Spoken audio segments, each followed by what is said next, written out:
اللہ تعالیٰ نے فتح دے دی اور جس کو فتح ملتی ہے اس کو عاجزی اختیار کرنی چاہیے. جہاں جہاں آپ کو ترقی کا کوئی بھی نشان ملے گا اس سب پر ایک شخص کا نام لکھا ہے اور وہ ہے محمد نواز شریف. جن کے پاس دینے کے لیے آفر کرنے کے لیے کچھ نہیں تھا لوگوں نے ان کو ریجیکٹ کیا.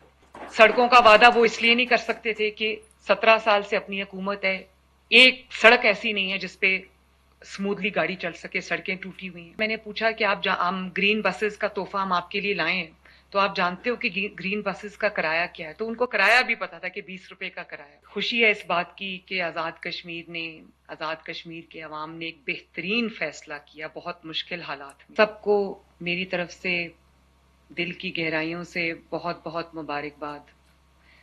اللہ تعالیٰ نے مسلم لیگ نون کو آزاد کشمیر میں ایک شاندار فتح دی. اس میں سب میں پوری پارٹی کا ماشاءاللہ بہت ہاتھ ہے, محنت ہے.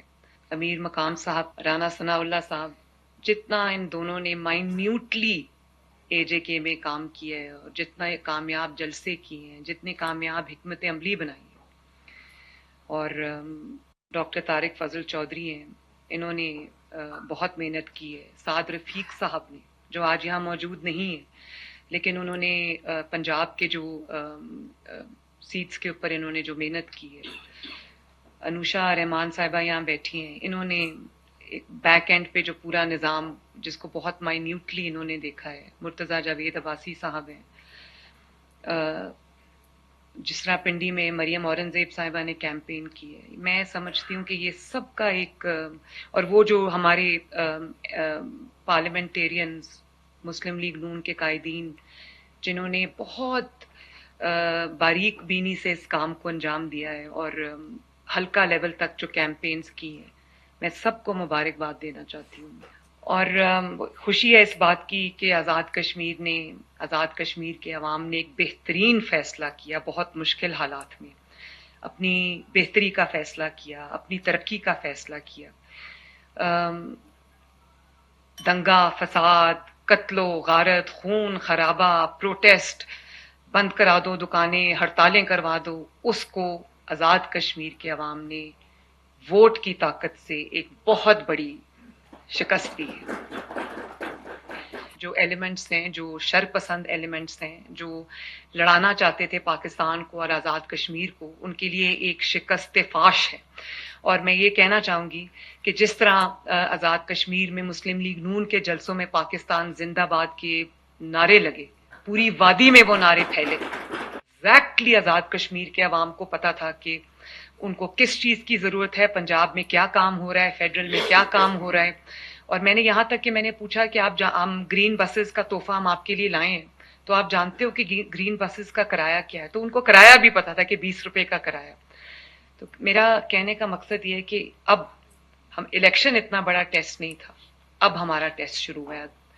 اور یہ ایک بہت سوچنے کی گہری بات ہے کہ جتنی سازشیں شاید مسلم لیگ نون کے خلاف ہوتی آئی ہیں پچھلے کئی دہائیوں سے, شاید اور کسی جماعت کے خلاف نہیں ہوئی, اور جس میں قائدین کو بھی بہت مشکل مراحل سے گزرنا پڑا اور ایک آسان مرحلے نہیں تھے, لیکن آج تک اللہ تعالیٰ کے فضل سے مسلم لیگ نون جیتتی آ رہی ہے.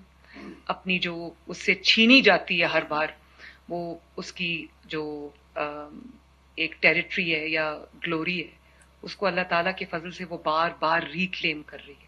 انہی 2021 کے الیکشن میں مجھے ایک بات بالکل میں بہت وثوق سے کہہ سکتی ہوں کہ مسلم لیگ نون کو 21 کے الیکشن میں, جب فیڈرل میں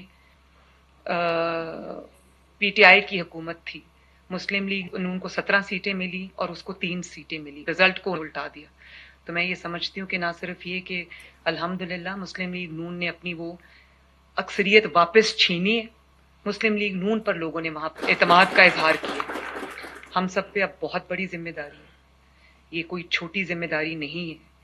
اور جس دن سے کیبنٹ وجود میں آئے گی اور پرائم منسٹر اوتھ لے گا, ہمارے پاس ایک دن بھی ضائع کرنے کے لیے نہیں. ایک دن, اسی دن سے سر جوڑ کے ہمیں بیٹھنا ہے اور ہمیں بہت ضروری کام کرنے ہیں. اور وہ یہ ہیں کہ ہمیں پہلے دیکھنا ہے کہ جو عوام کا بجٹ ہے, ابھی جتنا بھی بجٹ ہے AJK کے پاس, کہ اس کو کس طرح سے ہم نے فوراً عوام کی بھلائی کے جو پروجیکٹس ہیں یا عوام کی بھلائی کے جو براہ راست جو ان کو فلاح جس چیز سے مل سکتی ہے، تاکہ پہلے دن سے عوام کو ریلیف ان کے ڈور سٹیپ پہ ملنا چاہیے۔ ظلم کی ایک داستان، ناانصافی کی ایک داستان کے باوجود مسلم لیگ نون جیت جاتی ہے۔ اس کے پیچھے خدمت کی پوری داستان ہے، پوری کہانی ہے، despite difficulties, despite sufferings, despite difficult situations, despite challenges, اور وہ یہ ہے کہ چاہے سندھ اٹھا کے دیکھ لیں، بلوچستان اٹھا کے دیکھ لیں، خیبر پختونخوا اٹھا کے دیکھ لیں، پنجاب اٹھا کے دیکھ لیں، گلگت بلتستان اٹھا کے دیکھ لیں، آزاد جموں کشمیر اٹھا کے دیکھ لیں، جہاں جہاں آپ کو ترقی کا کوئی بھی نشان ملے گا، آپ کو کوئی پروجیکٹ ملے گا عوام کی بھلائی کا، چاہے وہ سڑک ہو یا وہ موٹر وے ہو یا وہ ہاسپٹل ہو یا وہ یونیورسٹی ہو، اس سب پر ایک شخص کا نام لکھا ہے اور وہ ہے محمد نواز شریف۔ تو آپ کے اوپر ایک لیگیسی کی بھی ذمہ داری ہے۔ تو پہلے دن سے کوئی ہمیں اپنا ٹائم ویسٹ نہیں کرنا، کوئی لمبی چوڑی ملاقاتیں نہیں کرنی، کوئی ہم نے پروٹوکول انجوائے نہیں کرنا، کوئی ہم نے ڈنر لنچز ہم نے نہیں کرنے۔ ہم نے پہلے دن سے جو ہمارے پاس پورا ایک روڈ میپ بنا ہوا ہے، جو کہ نواز شریف صاحب نے بنایا ہے، شہباز شریف صاحب نے بنایا، اور اب پنجاب میں وہ امپلیمنٹ ہو رہا ہے۔ ہم اگر اس کو اٹھا کے صرف اس کو امپلیمنٹ کر دیں تو آپ دیکھیں کہ آزاد کشمیر میں کتنی بڑی چینج آئے گی۔ جدید پاکستان کا ایک بانی ہے اور اس کا نام ہے نواز شریف۔ اللہ تعالیٰ ان کو لمبی زندگی سے دے، صحت دے، تاکہ وہ ہماری رہنمائی کر سکے، تاکہ وہ خود اپنی چیزوں کو، اپنی حکومتوں کو مانیٹر کر سکیں۔ اور اسی طرح پرائم منسٹر، میں یہ آپ کو بتانا چاہتی ہوں اور آپ کو یہاں پر آج ایک خراج تحسین پیش کرنا چاہتی ہوں کہ پنجاب کے اندر میں جو کام اٹھاتی ہوں، جو کام میں کرتی ہوں، اس پہ آپ کی مہر ہے۔ اور جب میں انٹرویوز کر رہی ہوتی ہوں تو جب اگر مجھے کوئی یہ کہہ دے کہ میں شہباز شریف کے ساتھ یہ 3 سال گزارے ہیں، تو میں آنکھیں بند کر کے اس کو پوسٹ پہ اپوائنٹ کرتی ہوں، کیونکہ مجھے پتا ہے کہ جو اس بھٹی سے گزر گیا ہے وہ اب کندن بن کے آئے گا۔ آپ نے لاہور سیف سٹیز کو بہت کامیاب نہ صرف یہ کہ ایک پروجیکٹ بنایا بلکہ ایک ادارہ بنایا، اور وہی وجہ ہے کہ پورا پنجاب سیف سٹی ہے، اور ہمیں کرائم کو ٹریک کرنے میں آسانی ہوتی ہے، ہمیں بارشوں کو، سیلاب کو، جلوس کو، جو بھی اس کو ہمیں ٹریک کرنے میں بہت آسانی ہوتی ہے، اور یہی وجہ ہے کہ الحمدللہ پنجاب کا کرائم جو ہے وہ بہت نوز ڈائیو کیا ہے۔ اور ایک بات میں ضرور کرنا چاہوں گی کہ مجھے افسوس ہے اس بات کا، جیسے شہباز شریف صاحب نے کہا کہ گلگت بلتستان کے الیکشن جیتنے کے بعد، میجورٹی پارٹی نہ ہونے کے باوجود، ہم نے بہت شہباز شریف صاحب نے بڑے دل کا مظاہرہ کرتے ہوئے، پی ایم ایل این نے ایک بڑے دل کا مظاہرہ کرتے ہوئے پیپلز پارٹی کو دعوت دی کہ وہ اپنی حکومت بنائیں۔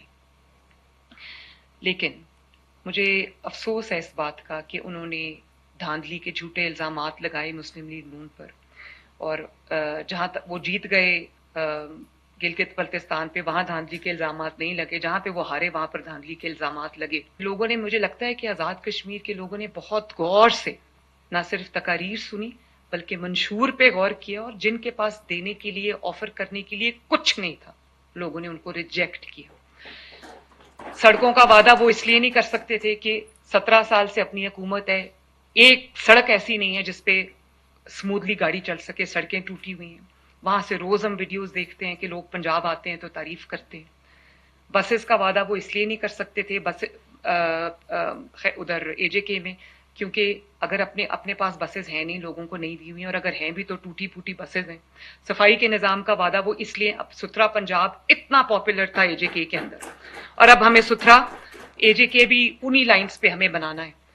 تو صفائی کے نظام کا وہ وعدہ اس لیے نہیں کر سکتے تھے کہ پورا جو ان کا صوبہ، جہاں ان کی حکومت ہے، وہ گند سے اٹا پڑا ہے، وہاں پر جو گاربیج کے انبار لگے ہوئے ہیں۔ لیکن شاید الزامات لگانے میں وہ بھول گئے، جوش تقریر میں وہ یہ بھول گئے کہ حکومت بھی وہاں ان کی اپنی تھی، انتظامیہ کی بھی وہاں ان کی اپنی تھی، پولیس بھی وہاں ان کی اپنی تھی، پریزیڈنٹ صاحب بھی وہاں ان کے اپنے تھے، پرائم منسٹر صاحب بھی وہاں ان کے اپنے تھے، عملہ بھی وہاں ان کا اپنا تھا۔ تو دھاندلی کا الزام وہ کسی اور پہ ڈالتے وقت تھوڑا سا تو انسان کو نا لاجک کا بھی خیال کرنا چاہیے۔ بہرحال میں اب کیونکہ اللہ تعالیٰ نے فتح دے دی، اور جس کو فتح ملتی ہے اس کو عاجزی اختیار کرنی چاہیے۔